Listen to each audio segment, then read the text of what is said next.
Welcome to Moxie Bets, presented by Caesars Sportsbook. I'm Katie Mox, and coming up on today's show, it's our college football preview show. We'll give you our best bets heading into the season, and maybe some will surprise you. We'll preview the major conferences and give you our picks to win each one. And of course, we're going to give you those Mox Locks for the weekend's college football game. But first, let's welcome in our guest, Colby Dant from the Sports Gambling Podcast Network and the resident college football expert. Colby, thank you for joining us. Thank you for having me. I'm very excited. This time of year is like Christmas. I know, this and March Madness, I feel like I'm just jumping up and down. So I appreciate you having me on the show. Well, we are excited to have you. So let's at first talk about Nebraska and Northwestern in Ireland. What do you think about this one? I mean, Nebraska coming off a genuinely mind-boggling season for 2021, 3-1, the most losses in school history since 1957, but they outscored their opponents by 60, about 5 points per game. How do you make of them last year? Oh, I mean, if you listen to the College Football Experience podcast, that was one of my locks that I got wrong. I felt bullish on Nebraska last year, but they lost nine games by 9 points or less. They were in the mix with all the best teams in the nation. It just seemed like everything went wrong down the stretch. And, Scott Frost was lucky enough to retain his job. Changing his philosophy, got rid of his quarterback, brought in a more of a passing quarterback and an offensive coordinator that just had Kenny Pickett. So I think, that it's going to be interesting to see how fast you can implement a radical change like that in your offense, because I was actually at the Northwestern Nebraska game in Lincoln, Nebraska last year, and Nebraska really did actually lay it on Northwestern. Now, this game being in Ireland, I do think Pat Fitzgerald. See, I'm old enough to remember Pat Fitzgerald in the 90s playing linebacker for Northwestern. He's a defensive guy, and I know he gave up 55 or 56 points last year in that game. I'm sure he's been bothered by that all year, so I do expect him to have a defense to keep Nebraska in check. So I can't wait for this matchup. It's so strange that it's in Ireland. So strange. And you got to think it's going to be awkward, because with Nebraska's head coach really on the hot seat, he can't really afford a loss. And if you do lose, you got a 12-hour flight probably back to Chicago, or back to I don't even know if you fly directly into Lincoln or what, but.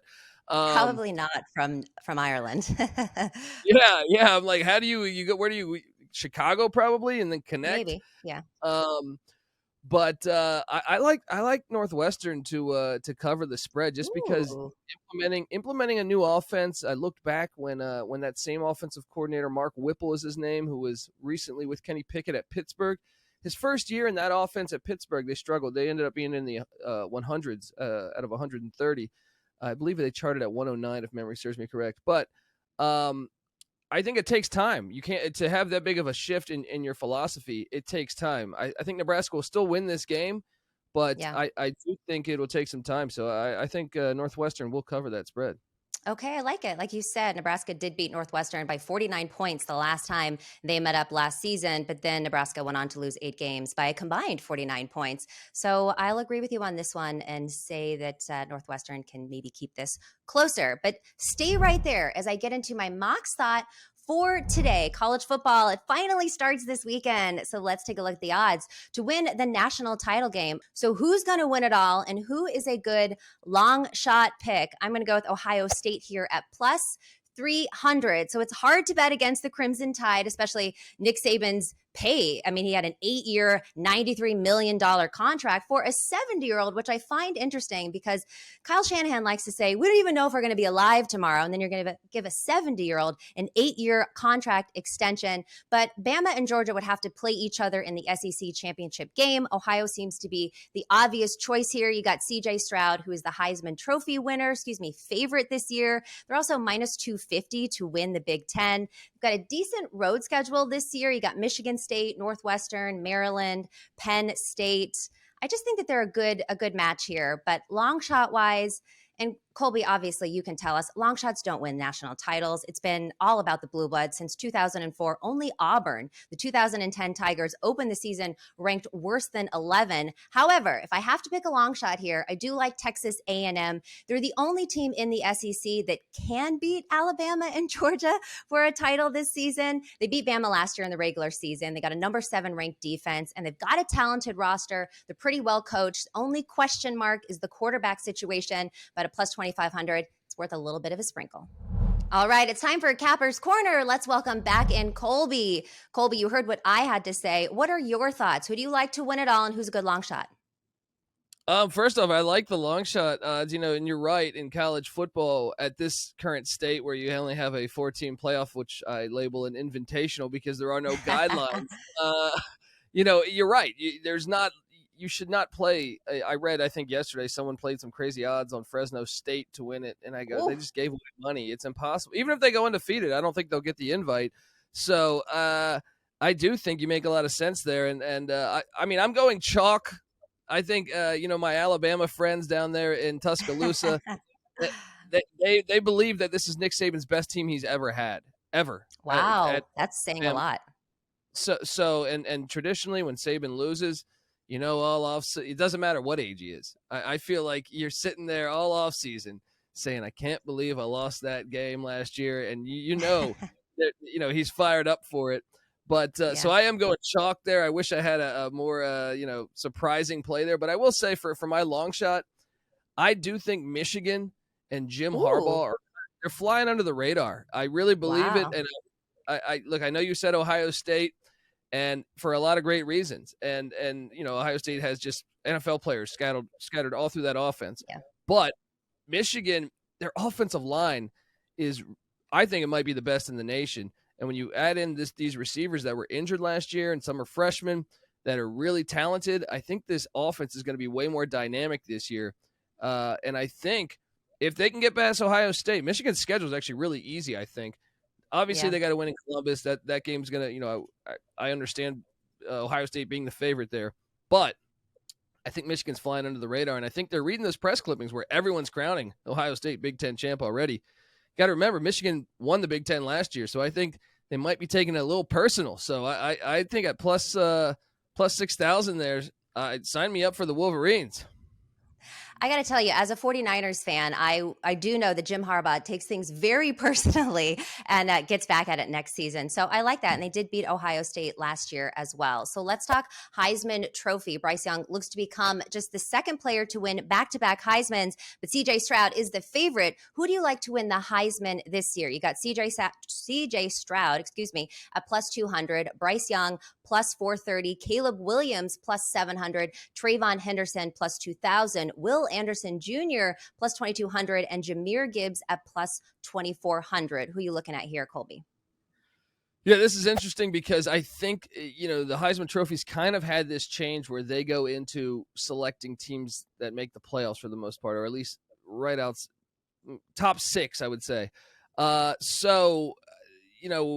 Obviously, Bryce Young won it last year. A lot of times they don't like to do it. They don't like to give him back-to-back Heisman trophies. So I think they are going to be looking for C.J. Stroud or Caleb Williams. But I don't know that USC is good enough. I don't think they're good enough to get there this year. Ohio State potentially, and that makes a lot of sense. But I think Alabama is going to live up to the hype. I think Nick Saban is going to go undefeated. So then I'm sitting there thinking, well, if they're not going to give it to Young, who could they give it to? Jahmyr Gibbs is a running back there, but I don't think he's going to be their full-on number one. So I'm going to take a shot on a defensive player. There's only been one defensive player ever to get the Heisman Trophy back in 1998, and that was Charles Woodson.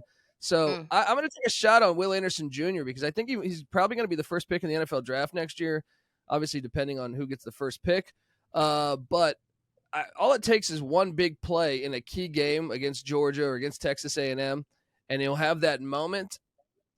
I know it sounds crazy, and I've even had arguments in the office about this, and I just said, I just want someone from Bama. I want someone from Bama, so sign me up for Will Anderson. I know it's in a way a long shot because you only have a very small sample size of a defensive player winning it, but if they're as dominant as I think they're going to be, and if you watch any of the film of Will Anderson last year, he was a game changer. So all it takes is one play in a big game, and I think he'll have his Heisman moment.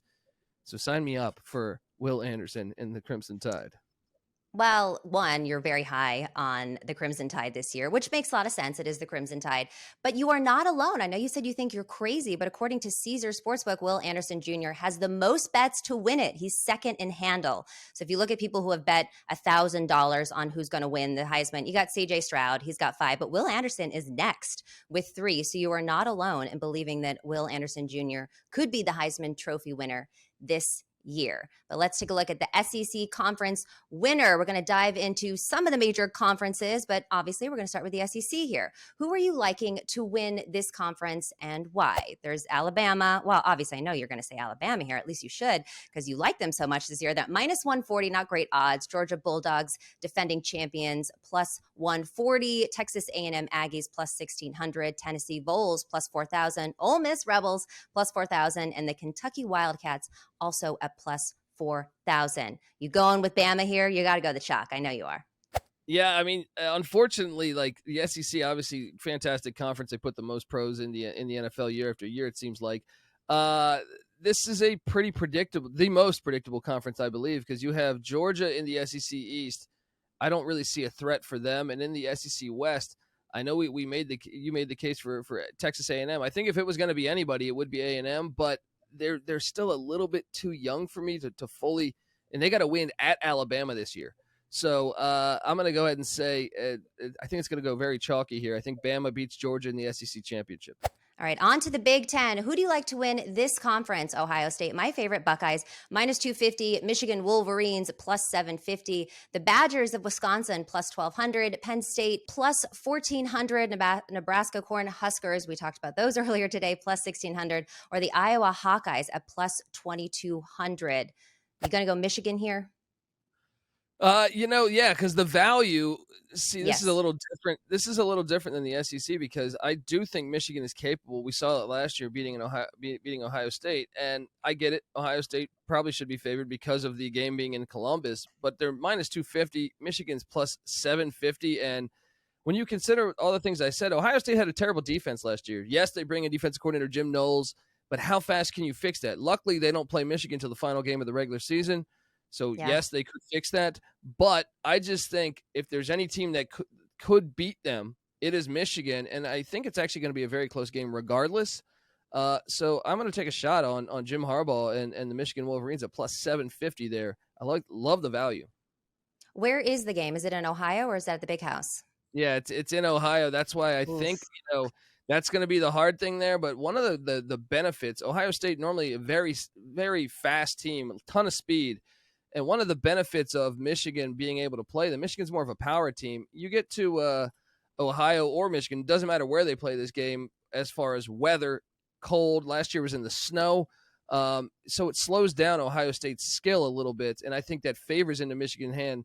Obviously, playing at Ohio State's tough, but give me a shot. Michigan's offensive line, I think, could really be a problem in that ground game for the Ohio State defense. It's still unproven. All right, looking at the Big 12 here. Here are the odds. Oklahoma Sooners plus 190. Texas Longhorns plus 250. Oklahoma State Cowboys plus 450. The Baylor Bears at plus 650. TCU Horned Frogs plus 1,200. Kansas State Wildcats plus 1,200. Who do you like?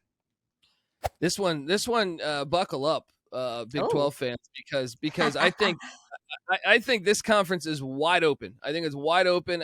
Oklahoma and Texas, the favorites, but that's more so on name brand. There's a ton of turnover with Oklahoma. Texas is never really lived up to the hype in the past decade.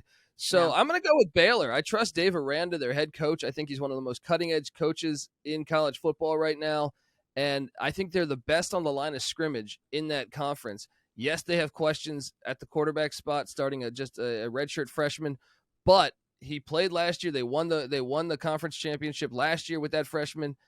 I'm going to take a shot on the line of scrimmage and Baylor Bears plus 650 to win the Big 12. All right, now let's move on to the ACC. You got the Clemson Tigers minus 140, Miami Hurricanes, plus 500, North Carolina State Wolfpack at 750, plus 750, Pittsburgh Panthers plus 800, North Carolina Tar Heels plus 1,600, Florida State Seminoles plus 2,200. How do you see this one shaking out? I mean, I think I have to go Clemson as much as I don't want to because their Yeah. offense looked really bad last year. Their defensive line, I think, is going to be the best in the country. And when you factor in the struggles of everyone else has question marks. So the one consistent team here is Clemson. Even last year, in a down year for them, they still were in the mix to almost win the ACC championship. Their quarterback's a year older. I'm making the assumption that he'll limit some of those turnovers that really cost them. And I have questions with every other team. So Clemson this year also gets NC State, the second favorite in their division. They have to come to Clemson, South Carolina. So I expect Clemson to take care of them there, and that will give them the tiebreaker to play for the ACC championship. And then the Coastal Division, they don't have anyone that can compete against the Atlantic. So I got Clemson at -140 to win the ACC. Okay, let's talk about the Pac-12. First of all, what do you think is going on with the Pac-12 right now? A lot of people jumping ship. Yeah, I mean, I personally, like, I'm not a big fan of the Big Ten's decision to grab USC and UCLA just because I think it's just a nightmare. Yeah. For the College kids, football, they still have to go to school. Yeah. yeah. It's supposed to be about school. That's what the athletic directors and the school presidents will say. But clearly it's about dollar bills. And college football is a regional sport. They're trying. I feel like the TV execs are trying to make it the NFL. Look, we all love the NFL, but at the same time, what makes college football great is the regionality of it and the fans, the passion. And I do not like what they're doing there. But who knows if this conference will be alive a year from now if we're recording this. I'm going to take a shot, though, on the Utah Utes. They're +210. Yeah. I know that they're still, right there in the mix. They won the Pac-12 last year, so am I saying something unbelievable? Not necessarily, but still +210, good value. Kyle Whittingham, always one of the best coaches in America, I believe, let alone the Pac-12. And USC is going to – they're the odds-on favorite. A lot of that is name recognition, all right, and the fact they're going to the Big Ten. Their defense is not there yet, and they have to go to Salt Lake City where they've struggled ever since Utah came to the Pac-12. So that elevation, that weather in Salt Lake City, always a problem for the Trojans. I'm going to take the Utah Utes at +210 to win the Pac-12. Okay, and finally, you got the Houston Cougars +200, the Cincinnati Bearcats +240, UCF Knights. It's one of my favorite college basketball teams, actually, +260, SMU Mustangs +1,000, Memphis Tigers +1,000, East Carolina Pirates at +2,000. It's tough for me to say this because I am an ECU guy, but UCF +260. I love this play.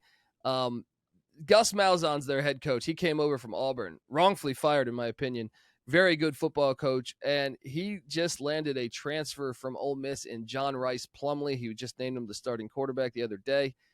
I think the whole college football world is going to be very surprised at how well John Rice Plumlee will be in Gus Malzahn's offense. I expect his offense to really light it up. You'll see him all over SportsCenter. Odds-on favorite is the Houston Cougars. They don't play. They don't play UCF. So if they were to play, it would be in the championship game.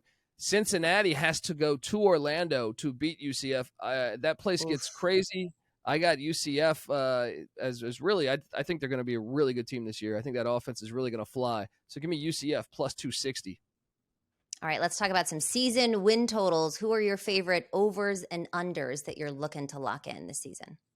Let's jump right back to what we were talking. UCF. Let's do it. I feel like I was joking around, pre-episode. This is a team that the win total was 8.5. We did our locks episode. I like to think, my ego likes to think that we're moving lines here because this line jumped up to 9.5 in the past couple weeks. And UCF is a team that I think when I look at the schedule, I'm riding the over on this 9.5 wins. I can't see the losses. The road games are traditionally in college football. When you hit the road, you lose. I don't care if you're Alabama. There's a reason why Alabama doesn't play many out of conference away games. UCF, they're out of conference schedule. Florida Atlantic, that's a win.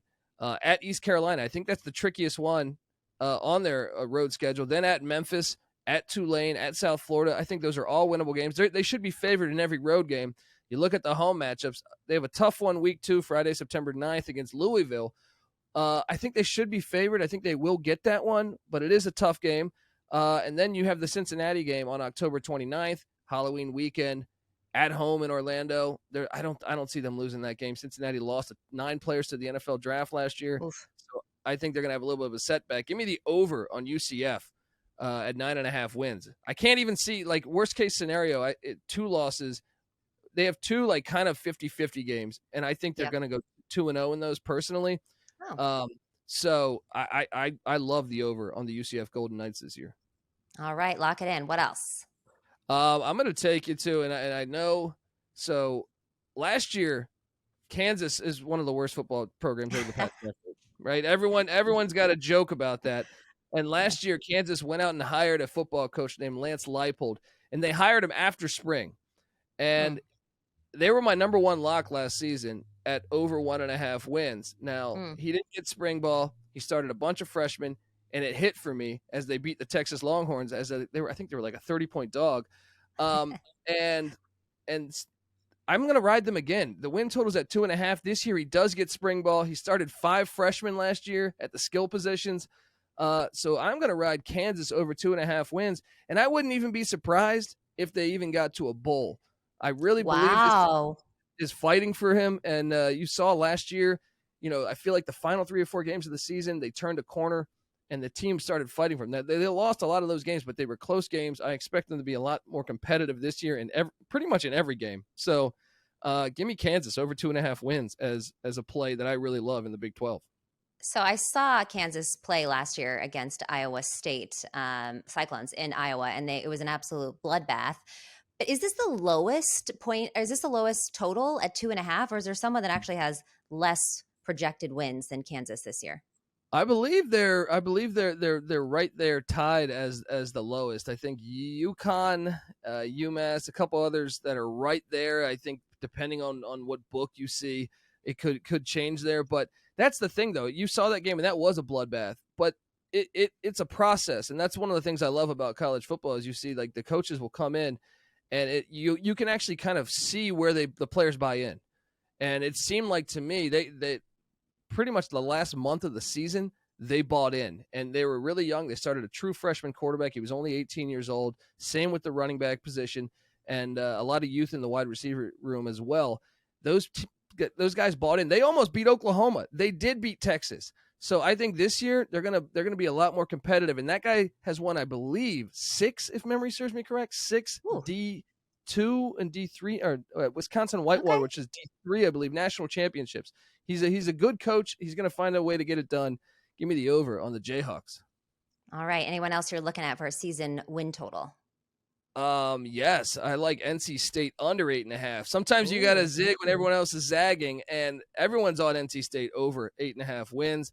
I think you look at NC State's schedule last year, and it's a little bit of fool's gold. I understand Devin Leary is a very good quarterback. I understand the roster has a lot of potential NFL players, but they were beneficiaries of playing 3 backup quarterbacks a season ago.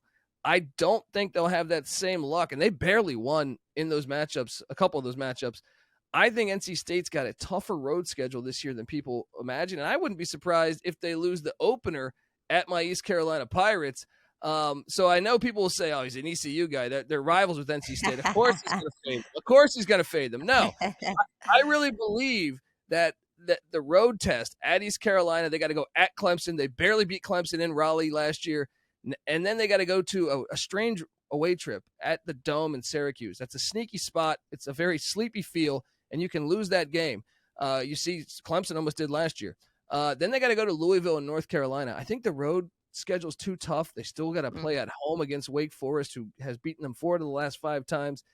Give me NC State under 8.5 wins, and I think that's some really good plus juice on that too. So all right. Get in. I'm gonna ride with you on that one. One quick question. So this weekend is technically week 0, and then when it gets to September 1st, it becomes week 1. What's with the 0 in the weeks for college football? It's just the thing. I think teams were getting creative. This kind of happened so when TV deals started to happen in the 90s, they would normally just put one game up to try to get a bunch of ratings the week before. But then other teams started to realize that it's a sneaky way to get 2 bye weeks. So if you schedule, it's funny as the years have progressed. You see a lot more teams doing it. Now we got like 14 games. It used to be one or two. So that's their angle, I believe. It gets some exposure too. I'm sure that for recruiting, you could say, hey, we have a game on national television, so come play here. So that's really, I think, the angle on week 0. Still doesn't make much sense. You would still think you would call it week 1. I don't get it. But yeah. Yeah. And it's basically just a weekend too. It's the week 0 is a weekend, but interesting. And that does make a little bit of sense considering you can squeeze out 2 bye weeks. Yeah. I mean, it is kind of creative. I think if I was in charge of a program that was really bad, because you're seeing this weekend, there are some teams that had some really bad records last year. You have a lot of new coaches coming in there. I think it's actually creative to say, hey, let's get a week 0 game. Give yourself that extra bye week so you can kind of break your season down and get more reps. I think it's a smart strategy for the new coaches. All right, it's time for Mox Locks. Colby and I are going to give you our best bets for week 0 on the college football slate. First game I'm looking at is Vanderbilt versus Hawaii. I like the over 53.5 is at -110 on Caesar Sportsbook. Vanderbilt finished 2021 not so great, 2-10, 0-8 in SEC play. They do have a hard time scoring against SEC defenses. I don't necessarily think that's going to be the case versus Hawaii. They have Mike Wright named as the starting quarterback. He's responsible for 7 touchdowns in his final 4 games last season. The defense isn't great. They ranked at the bottom of the SEC last year, allowing 30 points per game. Then you got Hawaii. Hawaii only has 6 starters who have returned, and they rank 130th in returning production. However, they hired program legend and first-time head coach Timmy Chang, former quarterback for Hawaii. He was also the offensive coordinator for Nevada.